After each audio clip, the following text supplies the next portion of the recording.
Hello, Taurus. This is your card in the major arcana that stands for your sign, so representing Taurus, the Hierophant. And so that's just so you guys know this is your reading, and me too. Anyways, as I was shuffling the cards that I'm going to be laying out, these would be what Spirit's helping you with, and we have authority, direction, getting grounded, choosing a direction, getting order in control, and they're also helping you with manifesting something that you have the potential to freaking shine. Freaking wow, it's like amazing, those cards that are coming out for you. So let's see what your energy is for the weekend for you guys. There's a sense of authority. They're helping you with this, getting control, Father energy, even Emperor energy. What's going on, Taurus? This is feminine or masculine, but this is like a lot of dominant energy here. Pretty interesting. Your energy this weekend, we have the Ace of Pentacles here, so there's something new, maybe a new contract, and you're having to work together. This is choosing a direction to go in, and where's it going? Well, we have the World card, and I have to, because I have this video kind of going on to, let me just do something really quick here, because it's going on to Facebook, and Facebook doesn't have a way to keep things from, I get in trouble for freaking nudity, even if it is art, so we'll just like throw this over her. So the World card, this is a completion of a cycle, so this is feeling beautiful, a new beginning here with the authority, getting being grounded, choosing directions, and putting order into place, and actually, you know, manifesting a new freaking reality for you guys. Freaking crazy. Wow.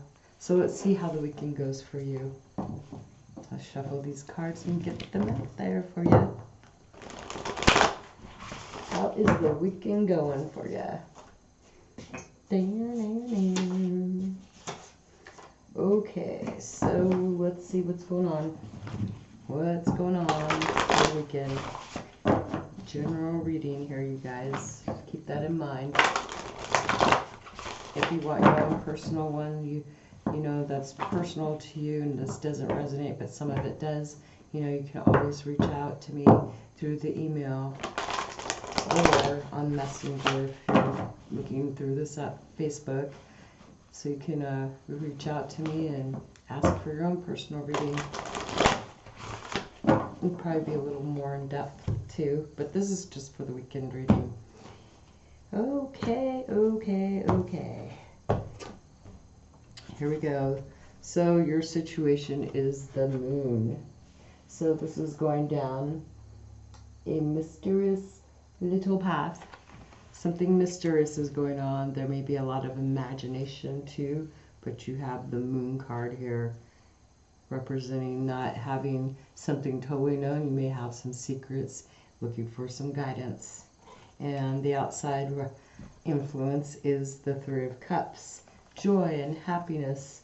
So there's creating something, there's some, maybe you're getting some results of something, but there's happiness, friendship. That's what the Three of Cups is usually about, but there's joy.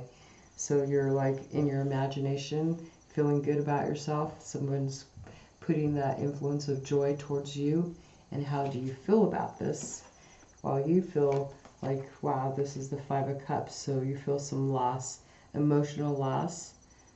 So you're kind of like up in your mind, maybe trying to imagine things, imagine better life, because somebody's showing you, you know, happiness, joy. What is your goal? The King of Swords.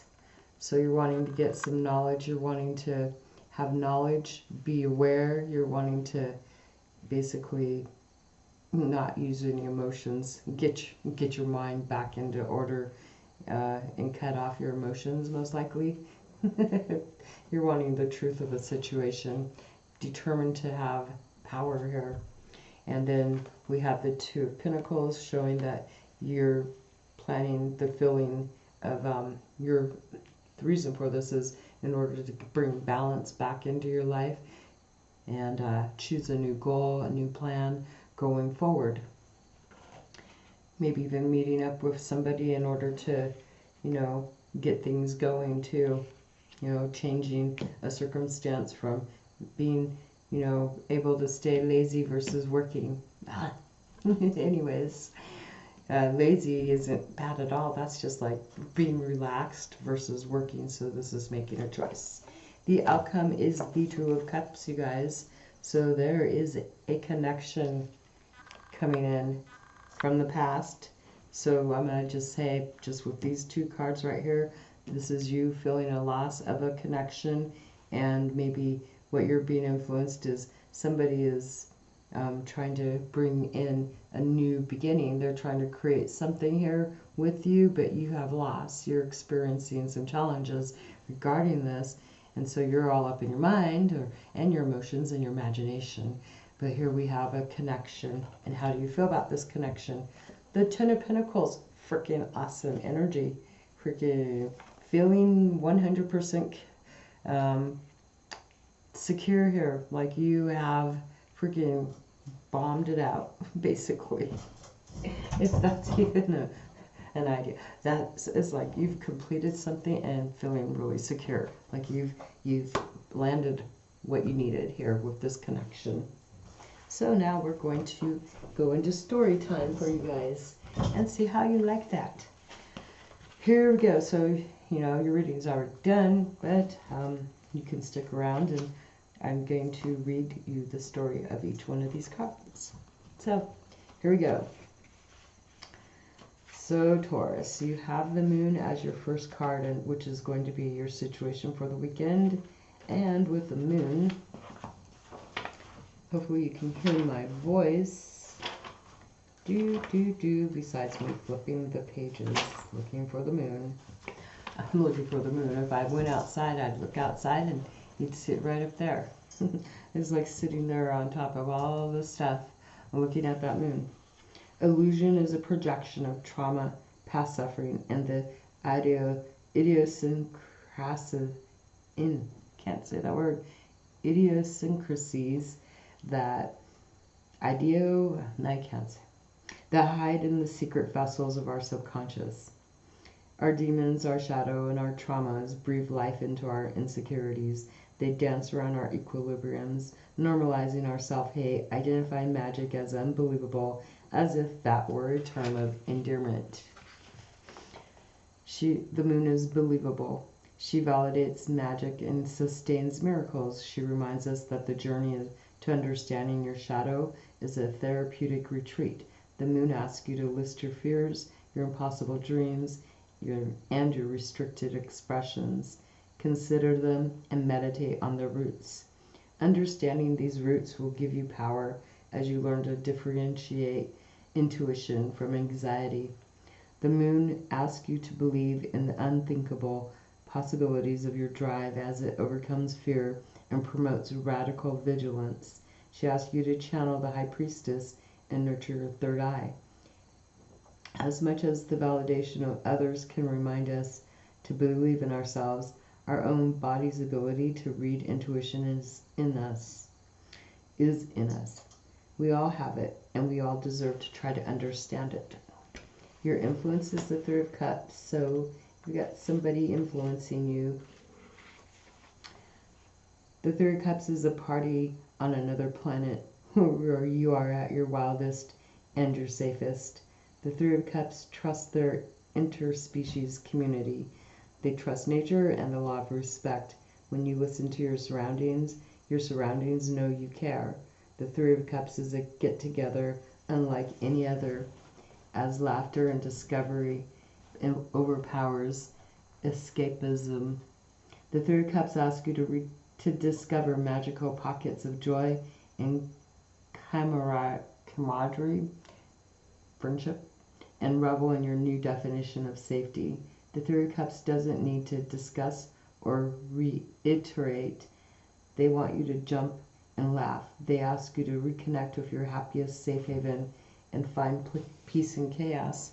But then here you are feeling in the Five of Cups energy. When we truly believe in an outcome, a possibility, or a chance at success, our heart becomes full and our intent defines our well-being. When those dreams are far from our reality, we develop new voids, new vessels of trauma, and lost hope stay hovering between your heart and lungs, affecting your choices and your breathing. For the Five of Cups, hope is nebulous and destruction feels like home. Denying the truth of the circumstances feels like safety, as if silence was truly golden. So your goal is the King of Swords energy. The King of Swords energy. In valleys beyond the grid, the King of Swords overlooks their sparkle-clad community of creative trailblazers and rowdy insurgents. The king is equally sparkling and equally full of rage, but seated at the throne of knowledge. The king's armor is elegance and staunch revolutionary ideology. The King of Swords represents unchangeable convictions or belief systems that may require painful compromise, but only for a minute. They remind us that every challenge may require the energies of temperance and the High Priestess, along with the King's conviction, as we learn to quiet our inner rage in moments where only poise can sustain our path to truth. The King asks us to regroup and feel the earth and the world beneath our feet, between our feet. After every triumph and every respite from war, they built a fortress for us, an outdoor sanctuary that's both strong and autonomous. Whether we are learning from our actions or healing those of others, the King gives us space vast enough to both fuck up and learn. The King of Swords is both the raw knowledge that we acquire before assessing agency and the agency we acquire after reclaiming our bodies from trauma. The King represents a moment of truth that is stubborn but true. And then you have the Two of Pentacles as your feelings about this. Welcome to a fork in the road of totality.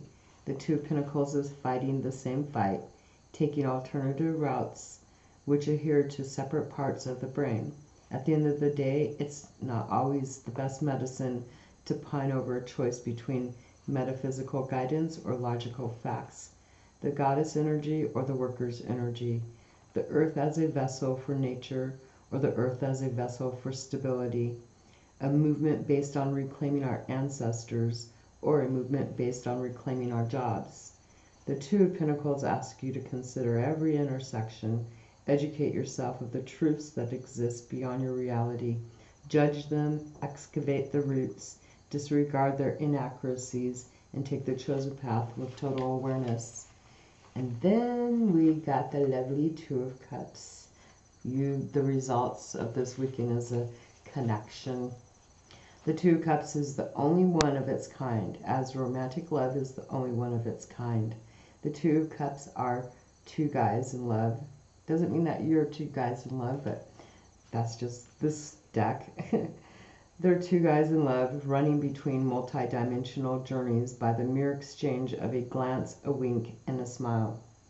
The Two of Cups ask you to cherish that glance, that spinal inflection that reminds you you're alive, that void of numbness that inflames your gut, that cosmic transcendence between time and space that only happens when you kiss. The Two of Cups is love at its highest self. It's when you realize that understanding romantic relationships and your mental, spiritual, and sexual self isn't being force-fed unwarranted psychotherapy or adapting to predisposed molds of monogamy, polyamory, non-monogamy, and physical autonomy. It's about creating your own mold, choosing a path that makes you feel safe, warm, and fucking gorgeous. It's about choosing lovers whose self-built foundations intersect perfectly with the frayed ends of your roots. The Two of Cups reminds you that love is real. And we have the Ten of Pentacles, for you as your feelings about this situation, which is pretty freaking awesome.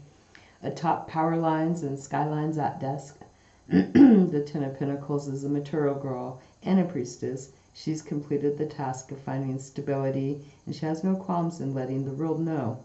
The Ten of Pentacles defines wealth and success by her personal power.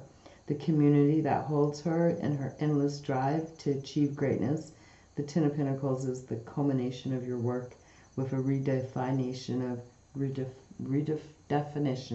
of success. She asks you to grapple with the ownership of yourself and fully experience joy in times of abundance. She asks you to share your gifts and redistribute power in times of scarcity. The Ten of Pentacles is your higher self, paving space for prosperity designed by your own terms. Beautiful, beautiful reading. So, okay, you come into this weekend probably not really having a clear idea of how things are going, how things are going to happen, and you could be imagining all kinds of scenarios. And then, of course, we've got somebody out here going, hey, come have a good time with me. They're offering you happiness and joy, but you've got some feelings of, I don't know about this. There's some challenges, right? Because you've got some stuff from the past that you're still maybe looking at and having a hard time trying to, maybe you need to find a solution. Your solution to this is you wanting to be the one, maybe not ease your emotions and just see this from a pretty much clear space and deal with any challenges there are. And sometimes you might hurt people. But you're wanting to go just have all the knowledge that you could basically gain off of this before you step in, because you're feeling like you need to make a secure choice regarding the future going forward. Are you going to sit back and do nothing, or are you going to go forward and start working on something? And it looks like you're choosing to make a connection, offering, maybe accepting this connection, you wanting to have everything, you want to know everything about this, what this person is offering you, this joy, and this is you accepting that. And you feel this is completion. It feels something secure. And so I think moving forward, you're going to start a new beginning with somebody. Yeah, working with somebody. A new beginning with this Ace of Pentacles. And it makes you feel whole and complete with the arrow head on there. Okay, have a great weekend. Thanks for watching. Bye. And I'm Angela. Peace out.